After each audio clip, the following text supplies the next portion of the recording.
Yo, what's going on, people? I'm on GT.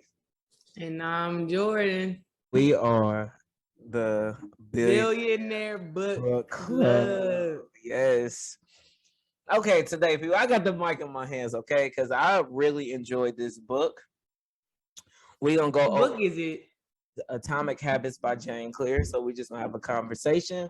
We're going to see what we learned, and we're going to see what y'all learned from it. So, Atomic Habits. Let's start off by, I want to know, did you at least enjoy it? Oh yeah. It's actually funny though, because this book has been on my list, I want to say since 2020. I wrote it on my book list, but everyone I've come across said it was boring. So I was holding it off. In the last habit book I read, The Power of Habit, that was boring. So I was like, I'm not reading another habit book. But I liked it. So good job, James, because I enjoyed it. It kept my attention. It kept my interest 90% of the time. And I say that's good for a book. Yes, I agree. I also was one of the people trying to get through The Power of the Habit, and again, I feel like it just it didn't work for me as well. And I'm a person, I really try to just tell myself boring information or material. If you can learn something from it, it's okay. But that one I couldn't I couldn't pass it. But I definitely feel like this is a book that tries to say the same thing The Power of Habit did, or at least in the beginning, and it made it very easy to read, very digestible. So, of course, habits are important. Habits are,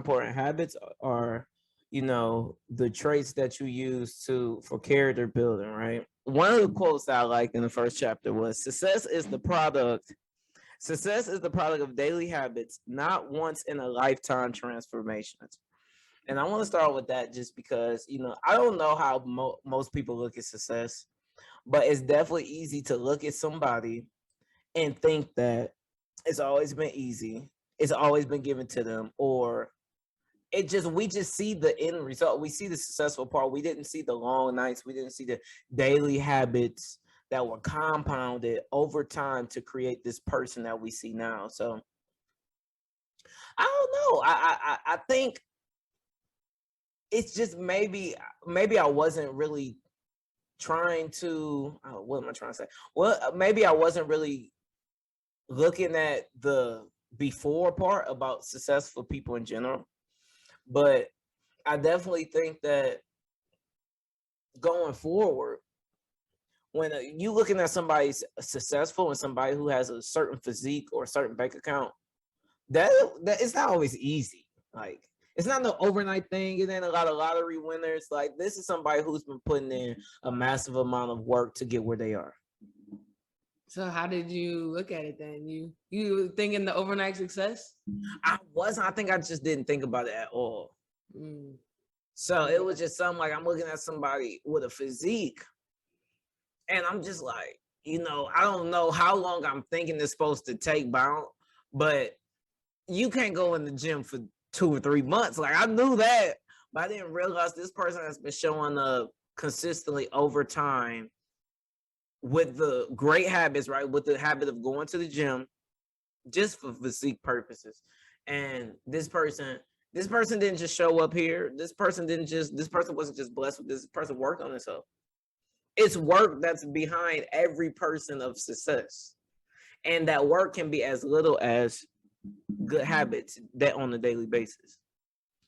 Okay. I see what you're saying. I think maybe years back, I probably would say the same. I wouldn't necessarily think about the work they put in to get where they are. But I think I've just been so into different podcasts and YouTube videos and books for so long now that I hear people all the time talk about their long nights, their weekends where they wouldn't go out. Or I want to say it was Bill Gates when he locked himself in a hotel for 2 straight weeks until he finished his coding for Microsoft. And so that's kind of, go ahead. I said, wow, not just saying, wow. Yeah. So that always kept me going, because I was never in college. I was never the big partier. I would be the person at home on weekends, and I felt lame. So when I hear like the successful people saying that they used to do that, it kind of made me feel a little bit better about myself. Like, okay, I'm not lame, but not only that, like I'm making the steps to be successful. So You got accustomed to putting in work early. So now, after college, because college ends, right? After college, you're able to carry those same habits with you. And you probably know how to ignore the hell out of the party now, huh? Are you what do you trying mean? are you trying to like go looking for what you felt like you were missing before, or do you now like is it easy to turn down a party because you used to doing that? Uh, Like, how somebody never go to a party, so if they say no again, it's kind of like, well, you kind of always say that, so it's not nothing new for you. Or you can be on the vice versa end or you can be on the other end where you like, I never got to party, so now I just want to party all the time because I feel like I missed something. oh, okay. Well, I guess as of now, that's kind of where I'm at. But I say with traveling because I would always say no to traveling because I was so big on putting all my extra money into the stock market. And so now that I have a 9 to 5 that allows me, I have a budget from my 9 to 5 that still allows me to invest a good chunk into the stock market and do traveling. Now I'm finally traveling. Like I went on my first trip with my sorority sisters. They would travel like birthdays and I would never go. And I just did my first birthday trip with them this year. So yeah, I'm finally doing the stuff like I always used to miss out on and stuff like that.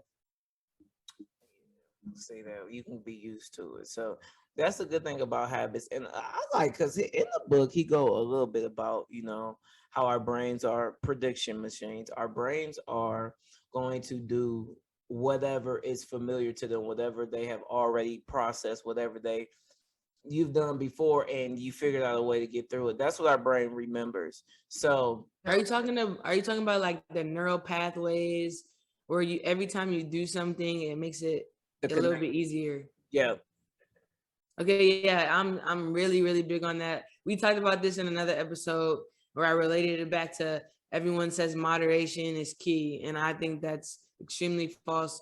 Not only because I feel like you're cheating yourself, but also simply because neurology, like every time you do something, the neural pathway in your brain gets stronger. So you're either helping it or you're hurting it. There's no in between. There's no moderation.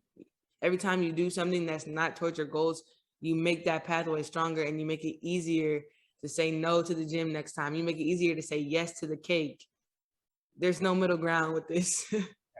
yeah, I agree 100. And I think that also comes back to like and they go over this in the book, right? The importance of having identity when you're trying to add a new habit or get rid of another habit. Look at it in a sense of like, who does this who does this person identify with? So for example, if I see myself as a fitness person or I see myself very healthy, a very healthy, health conscious person, I need to make sure that my habits on a daily basis are giving votes to that side. Not saying it has to be the majority, because at times, you're not going to always adhere to. That's not the mindset you want to go into when creating a habit, but we understand we human, things happen, it's easy to get off track. So when you have systems in place to where, okay, I'm so used to doing this every day, and now I just go to the gym and I may not have an hour workout. I may not do something extremely heavy, but I'm going in there, I'm showing up because this is something that the person who I feel like I am would do. If I feel like I'm a health conscious person, or if I take my fitness seriously, I'm going to show up regardless. And there's somebody I follow. I think we talked about him. Keto King, King Keto. So he's really big on King Keto is really big on not letting your emotions guide your day. So he's gonna show up to the gym, and it don't matter if he don't feel like it or not, but he's actually practicing strengthening those neural pathways because his brain knows he gonna go to the gym. It don't matter how I'm feeling. I feel great today, I'm going to the gym. I feel bad today, I'm going to the gym. You're setting yourself up for success by still showing up and looking at, okay, well, if I identify with this, what would this person do? Yeah, so you touched on two different subjects. So I want to split them up. You touched on identity and systems, but I want to talk about those differently. So do you want to start with identity? Yes. Okay, so how do you talk? Because I think for me, my identity is how I'm talking to myself day in and day out. So is that how you like? How do you approach that with your personal life? So with me, when I think about identity, I'm thinking about, okay, because I'm always working to improve myself. So when I'm looking at, my character and who I am, what I represent, I'm looking in future tense. So this year, I've been traveling a lot. So my workouts have been, they haven't been as, and there's no excuse, but I've let travel kind of get into the way of that. So my identity now is, okay, traveling, going out of town. I'm a fitness. I'm looking at myself like I'm a fitness connoisseur. I want to be as fit as possible. I want the best physique as possible. And the person who if that was truly who I was, this person stays in the gym. This person goes to the gym a day out of time. This person would do, okay, I'm in the hotel. The hotel, let's say it don't have a gym. I'm still doing push-ups, sit-ups. So I'm identifying myself with who I want to be in the future. So right now I'm telling myself, okay, I'm a fitness connoisseur. I am a person who's networking more. I'm a networker. So what does the network like? What does those characteristics of someone who network look like? Leaving the house. All right. It's not always about being homebody, because the stuff I want to accomplish is always at home. So that's how I look at identity. More so like who my future self will be, what are their characteristics, and then matching those characteristics with what I'm doing now. So did you learn that, or do you No, naturally think that way? that's how I always been. But I like the fact that this book specified like this is very important, because now when I'm trying to get rid of my bad habits, I have to look at my identity. If I want to be somebody that's more organized or more this or more that, I'm looking at it as in, okay, so the easiest way for me to change this habit is if I look at who I say I am, who do I identify with, and then ask myself, well, would this person do this? If you want to be organized, would this person not put the papers in the folder? Or not, organize their books back. When I'm got 3 or 4 books out the shelf, an organized person will put them back. A neat person will put them back. So it's always something I looked at that, but I think now I can use that tool into decreasing my habits. Okay. Okay. Yeah, I'm the same. Like I always thought that way. Like when you were saying I'm a fitness connoisseur, like that's how I think day in, day out. Like I'm the best. I'm gonna be the best. Like everything I do, I'm the best. I'm gonna be the best. So it's just natural for me. But I guess like if you're not like that, I don't know. I think that's a narcissistic habit. So I guess if you don't have narcissistic tendencies like me, you would kind of force yourself to be like, okay, what would this person do? What would that person do? Well, I don't think that's narcissistic though, because it's not. I think it's a difference. And follow me here, right? I think it's a difference between saying I am the best and I am better. Like, and when I say this, okay, so when I say I am the best herbalist, that doesn't mean that I'm better than other people, or it's just I think highly of myself. That means I'm going to show up and I'm going to provide you with the best service that I possibly can. I'm going to make sure that I'm reading as much as possible to be as knowledgeable as possible to provide you with the best service. Whereas some people can say I'm the best, but they really say I'm better than you. I think that's when the narcissism comes on, because you feel like you're the most important more than other people. Really, like it's all about you. But why is it about you? Well, I want to be the best because I want you to experience the best for me, not because I think, oh, I'm the best because I'm just better than everybody. Everybody don't amount to what I. Or I mean, well, do you look at it like that? I should ask. I don't look at it like I'm better. This is a tough. This episode's gonna tear me apart. I don't look at myself as in my human self as being better than anybody, better than any other human. However, I feel like I'm gonna put in more work than anybody. Anything I do that someone else is doing, I feel like I'm gonna put in more work, and I'm gonna be the best. I'm gonna get the best outcomes. But I don't think me as a person is better than anybody else. Okay, I understand Does that. that make sense? Yeah, it do. But that's how I like. That's why I like the identity portion of this book, because it's basically like your standards. What is your standards? You know, what is okay for you? Is if not going to the gym is okay for you, and it's not a part of your standard to go for self-care or for whatever reason you want to go to, it's gonna be easy to let it fall off. You know, it's gonna be easy to not adhere or stick with that particular habit. Whereas if it's the standard, I have to go to the gym. I don't care what I'm going through. I have to go at least 5 times a week. That's my standard. That's like I said, when we think about the best, if I'm the best and I'm providing my best, I cannot do anything on average levels. Exactly. But I feel like people look at people like that think like us as in we're stuck up and we think we're better, and you know.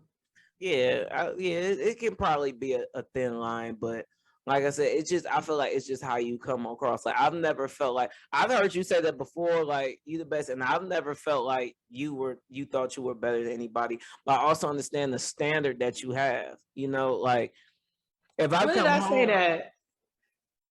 what did you say? I think you said top hard working. I don't know, but it's in Oh, your I said top 3. yeah, but the best is I can move from that statement that the best is in your character. Like you want the best for yourself and for people around you, and you hold yourself to a standard that proves and reinforces the identity that you have. Because if you feel like you're the best, the only way you can prove that to yourself is if you are showing those actions every day or those habits that that makes you believable. I like how you said I want the best for me and those around me, and that is so true. But it just I feel like I'm at a point where it's like people do not.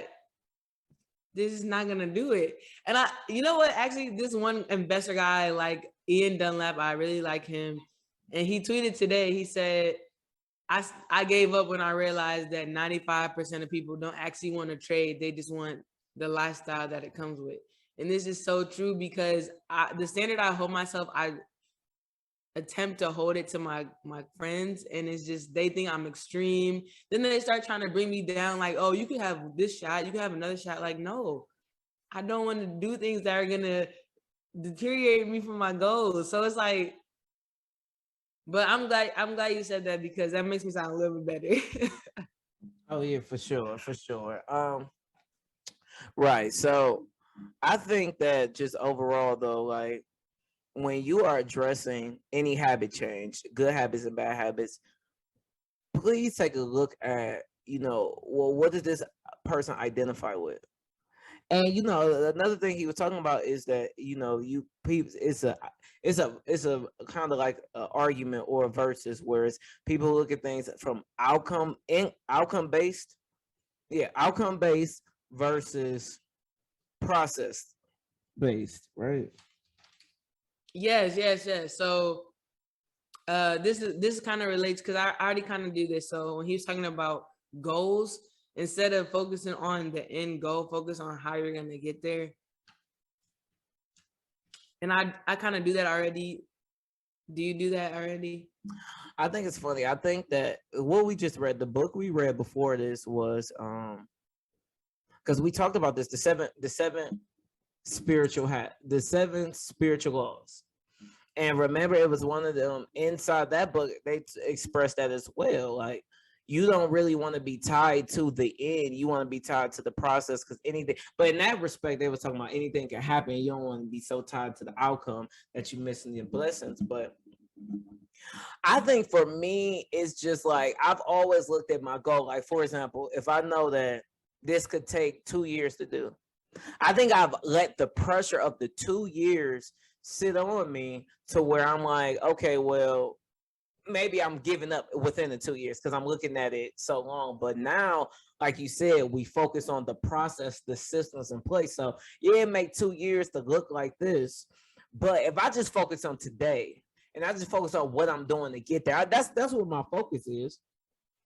I'm gonna get there anyway. That time gonna pass anyway. God willing, if I'm still alive. So I think, yeah, I look at it for. I feel like my systems, and if I didn't before, I definitely do now because the systems is what leads you to success. Showing up every single day, holding yourself accountable, making sure your habits are, good habits and habits that align with who you want to be. You're gonna be okay.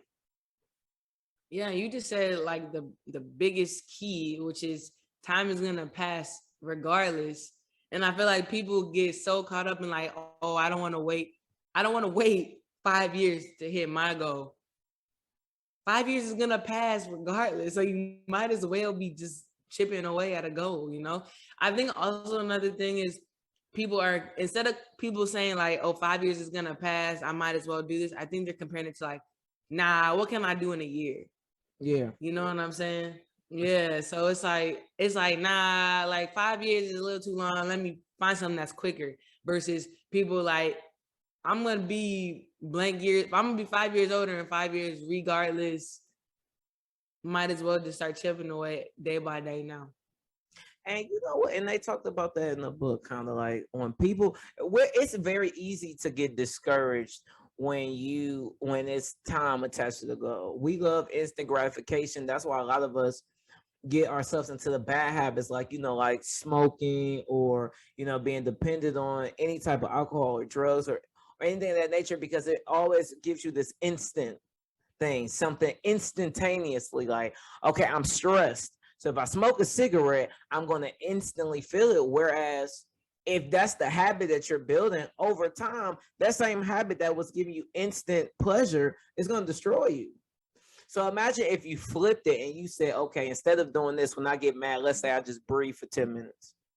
Any way you compound whatever area you're going to go in, that's what you're going to create for yourself. So I love those little, when people just, when they're, oh, I don't want to go to school for 4 years, or I don't want to do this for 10 years. That time going to pass anyway. And you got to do something in the meantime. So what are you going to vote for? Yeah, I think that's big because I used to like be like be addicted to like eating a bunch of candy and stuff like that, and I gained a lot of weight. And so now that I've took so much energy and time losing weight, my biggest thing is like when I'm emotional, the only thing I cannot do is eat because I don't want to tie that to it, because like you said, like you get that instant gratification and then it becomes a habit, because once your body realizes, once you start doing something off of, especially off of an emotion, like that's like probably the easiest way to go down a bad path of bad habits. It's very hard to stop and turn that around. So like right now, like literally I'm like, if I'm feeling sad or hurt, the only thing I cannot do is eat. So that's like so big. And I feel like eating addiction and binge eating is like probably a really big thing in this country. I feel like a lot of people have suffered from it or are suffering from it. So if you're watching this and because I've been through it, if you're watching this and you're currently going through it or you're trying to recover from it, I'm telling you, you got to try to break that habit of not reacting to like emotions, because that's gonna be the hardest downfall and the hardest thing to pull away from. And and also, and I agree with that. And I also just feel like it's about setting yourself up for success, right? So in the book, they talk about how big and key and vital, and this was something that I am so happy I learned now, how big a role your environment plays in your success.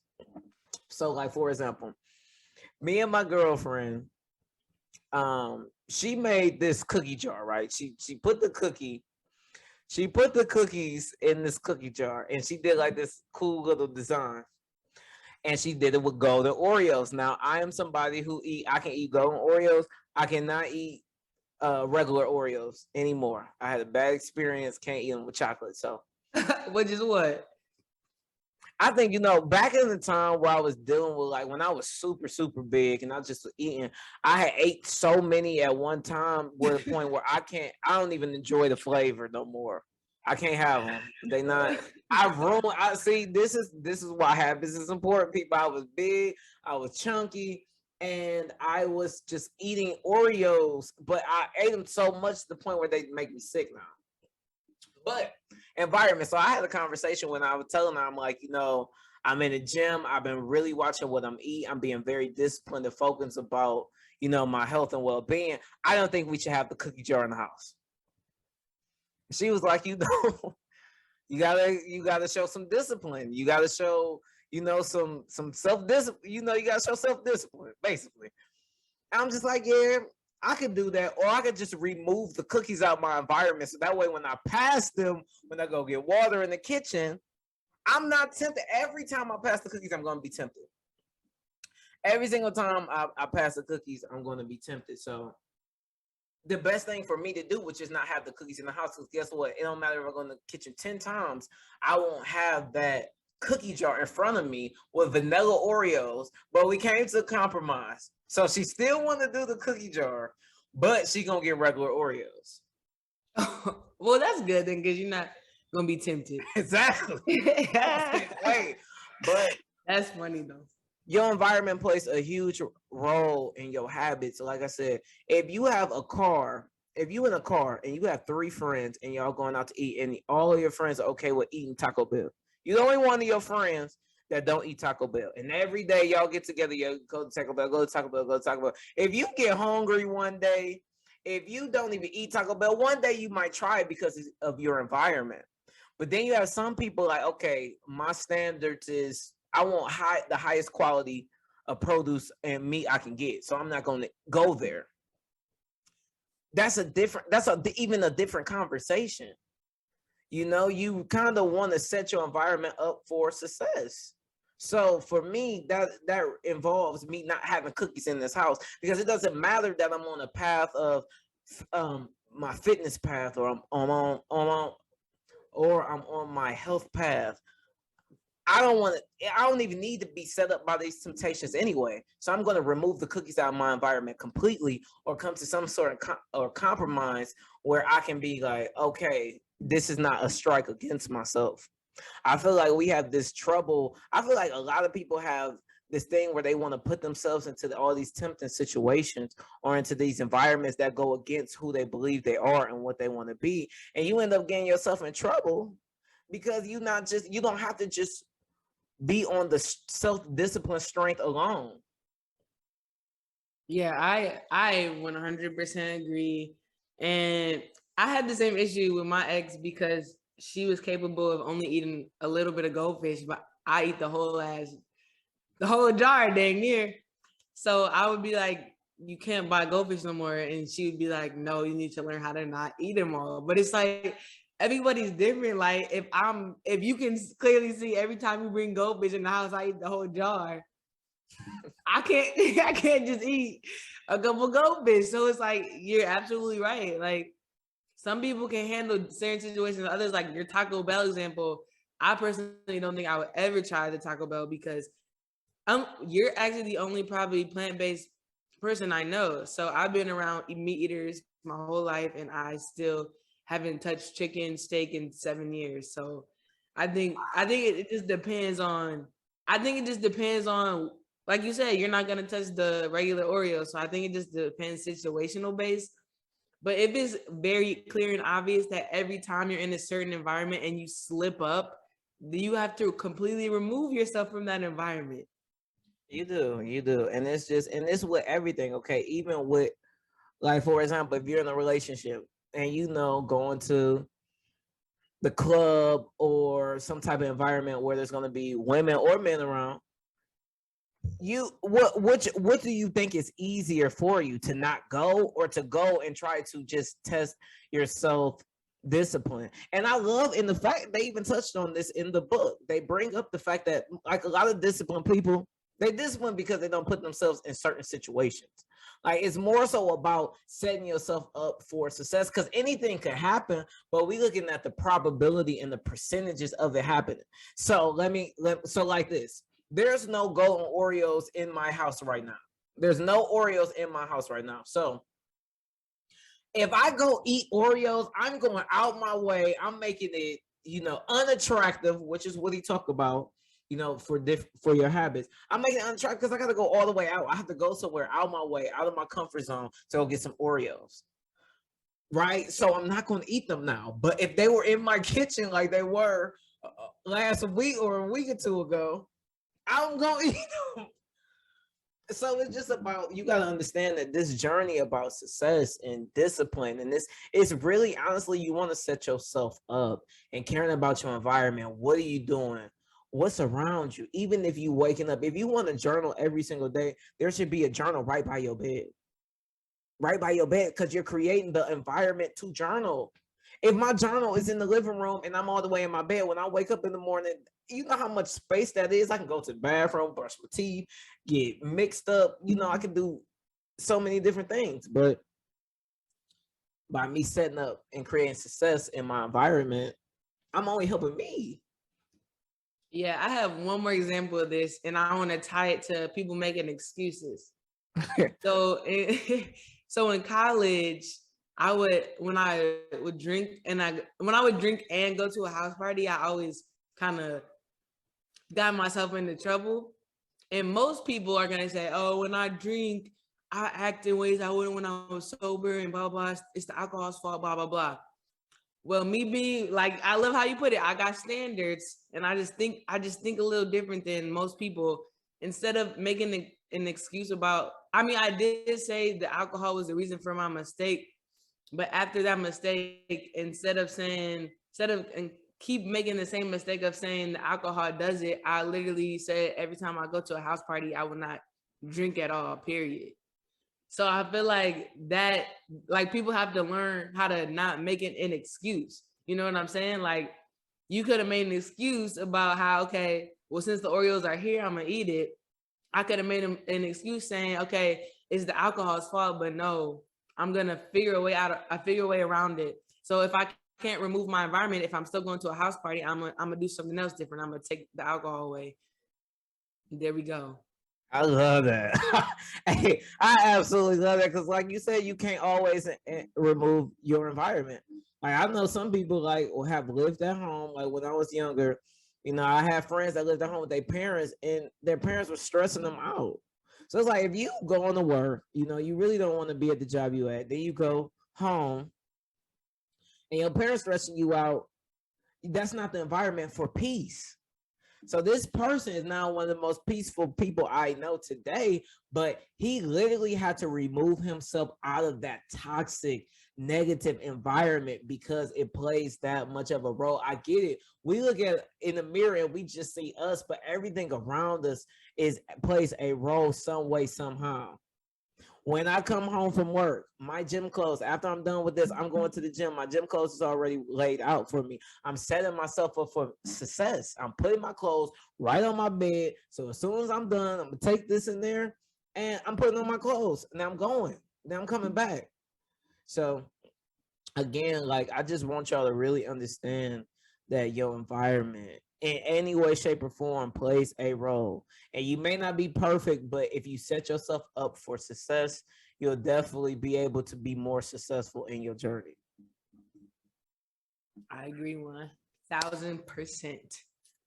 But let's get into the key thing.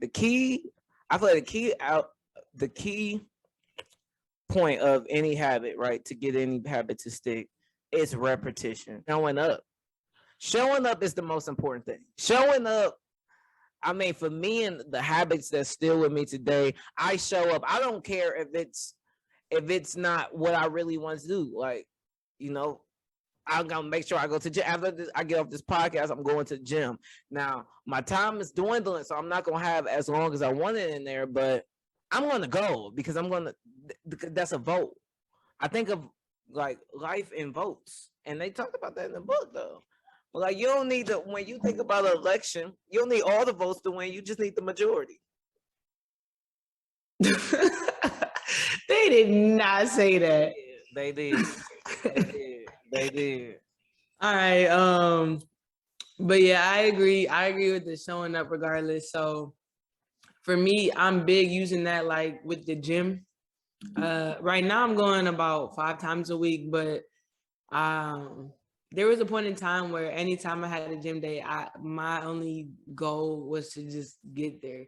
So I don't care if I work out my regular hour or if I just do 10 minutes. I was not going to break the habit of going when I'm supposed to go. And that's the biggest thing. Like, you want to make sure you are keeping this habit, because once you break it, it's going to be harder to get off track. And you know what? I remember when I was in high school, people would always say it takes 21 days to build a habit, or then people say, oh no, it's 30. And then the scientific study say, oh no, it's 60 days.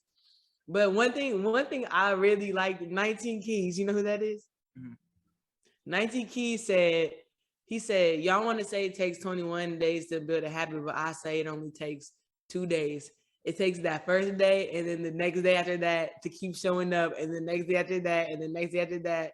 So, and I think that makes perfect sense, because you're right. It don't matter really how long it takes to build a habit. If I'm going to do it every single day, it's going to get done, right? Right. So 2 days to build a habit. I low-key agree with him. Yeah, and I think that's what. So what was that? That was chapter 11. The title of that chapter is "Walk Slowly but Never Backward." Even if you got to inch and climb, you still want to put in votes or tally up the good things that you were doing. And then here, I remember I've always heard that too. It takes 21 days, but in this book, they suggesting that it's repetitious. It's what you're consistently doing. And even if you miss a day, never miss twice. And that don't matter what you do.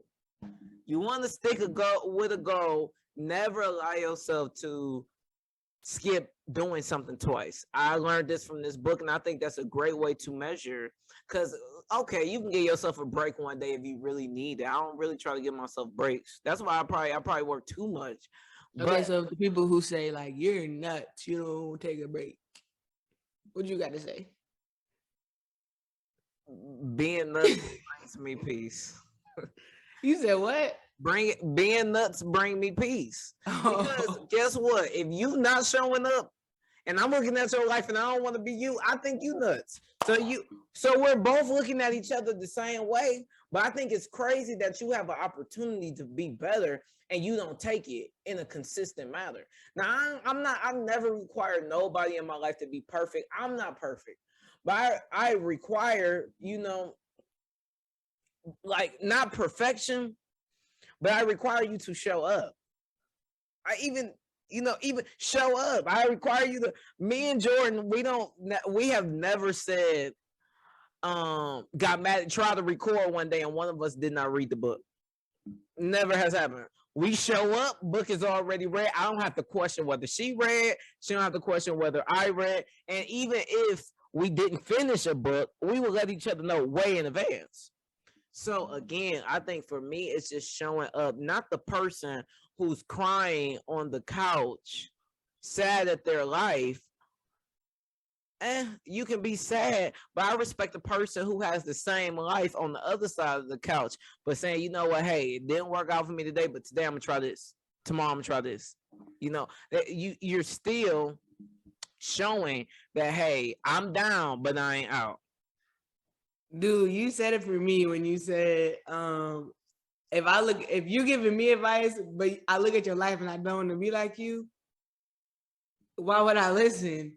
Like that's it right there. All right. I said something similar, but yeah. Yeah. But I just agree with that. So, and to sum it up, honestly, you want to make sure that you're repeating, showing up for your habits every single day. If you want to cook, show up every day to cook. Or do something around that. Maybe you just need to go grocery shopping for the recipes. Do that. Do something that will say, okay, even if I don't cook, I'm showing up.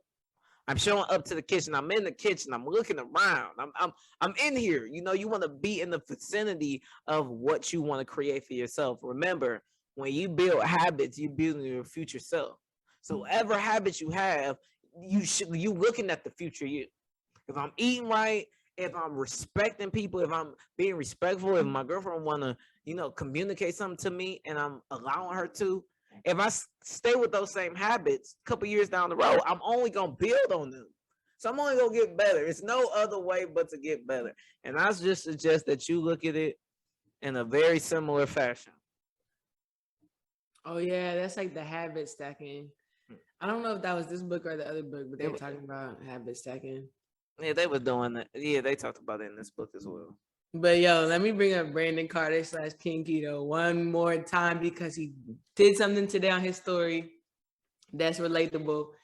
He said, people want to say it wasn't give yourself a break, but to basically sum it up, he was saying people are preaching give yourself a break, and he said love yourself, but that's not really. But I understood what he's saying. He's like, people are saying these things as a means to like take a break from their 9 to 5, take a vacation.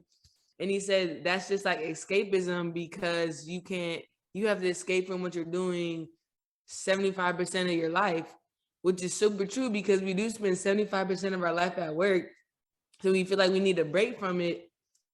And I feel like that is crazy. I do think I feel like we need to look at like the bigger picture here of, is this off track? A little bit, but keep going. Keep going. We don't mind, right, audience? We'll mind. I feel like we need to look at the bigger picture of we are really trying to escape from something that's taking up 75% of our time. We really need to find. I think I tried to tie this in because we're talking about when you say like cooking, if you want to learn how to cook, do it every day. But we're doing something 75% of our life, something that we hate, don't like, and we really need to find a way to do things that we enjoy to do, so there is no escapism from it. Okay, this is kind of off track, but no, I get what you're saying though. And that's why building great habits is important for you and understanding. Okay, first you want to look at, okay, who do I want to be? What do I want my life to look like? Then you have to look at, okay, for that person to be able to maintain, because we always look at the cars, the houses, the businesses, but we never look at what type of person maintains all of that stuff. So you still have to you still have to get some type of idea of who this person is and what this person's standards are. Then you have to create the habits. So if people are trying to escape 75% of the time, right? Because we work 75%. Use that 25% to get you out of that 75%. So in that 25% of time where you're not at work, you can put things in place to where if you stay disciplined, stay consistent with it, show up every day. You're not showing up for nobody on earth but you. Show up every day for yourself in these areas. You're going to be okay. 100%. 100%. So that's why it ties into that, because no one wants to work somewhere or be somewhere all day that they don't want to be. But what do you want to do? And figure out how to be the best possible version of that person. And that requires you to. That's why so many people will never break free, because they don't want to do the little work, and it's not this big thing that you accomplish. It's just small, simple habits every day. Yeah. Yes, exactly. Agreed. So what you rate this book? I'm curious. I want to see if we have the same rating. We never have the same rating. But no, we usually disagree if it's like good or bad. Like, oh, we hated this book. Like I said, I was surprised because everyone said it was gonna be boring, and I didn't think it was. I'm gonna rate it. It's not. I didn't learn too much. It kind of just reaffirmed what I'm already doing. Okay, so I guess because I enjoyed it, it's gonna bring it up more. So I didn't learn as much, but I think people who are new to reading can learn a good amount from this book. So I'm gonna give it a 7.5. Oh, okay. We always very close. I gave it an 8. And like you said, it was more so reinforcing. But I feel like anytime I read a book like this that I enjoy, that it can reinforce. The best thing I like about it is just I feel like, dang, like this is, like the spirits in me that knew I needed this. Because I feel like every time we've read a book in some way, some form, I needed it for my life. Literally everything I learned is for my life. But these set of books that we've been putting together has been really incredible for me. So again, this is an 8 out of 10 for me. Like she says, a lot of information that if you understand and research habits in any way, you're gonna understand. But it's an enjoyable fashion. It's not super boring. You got chapter summary, so I love all that. But this has been another incredible podcast. Let us know. Do you usually tie identity with your habit making, or do you not? Let us know in the comments.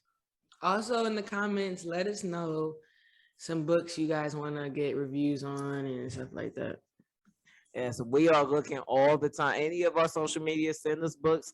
Highly recommended. Maybe you don't feel like reading it, but you want us to. We'll get the job done for you. Okay. I'm on GT. And I'm Jordan. And this has been a wrap. Thank y'all for learning with us.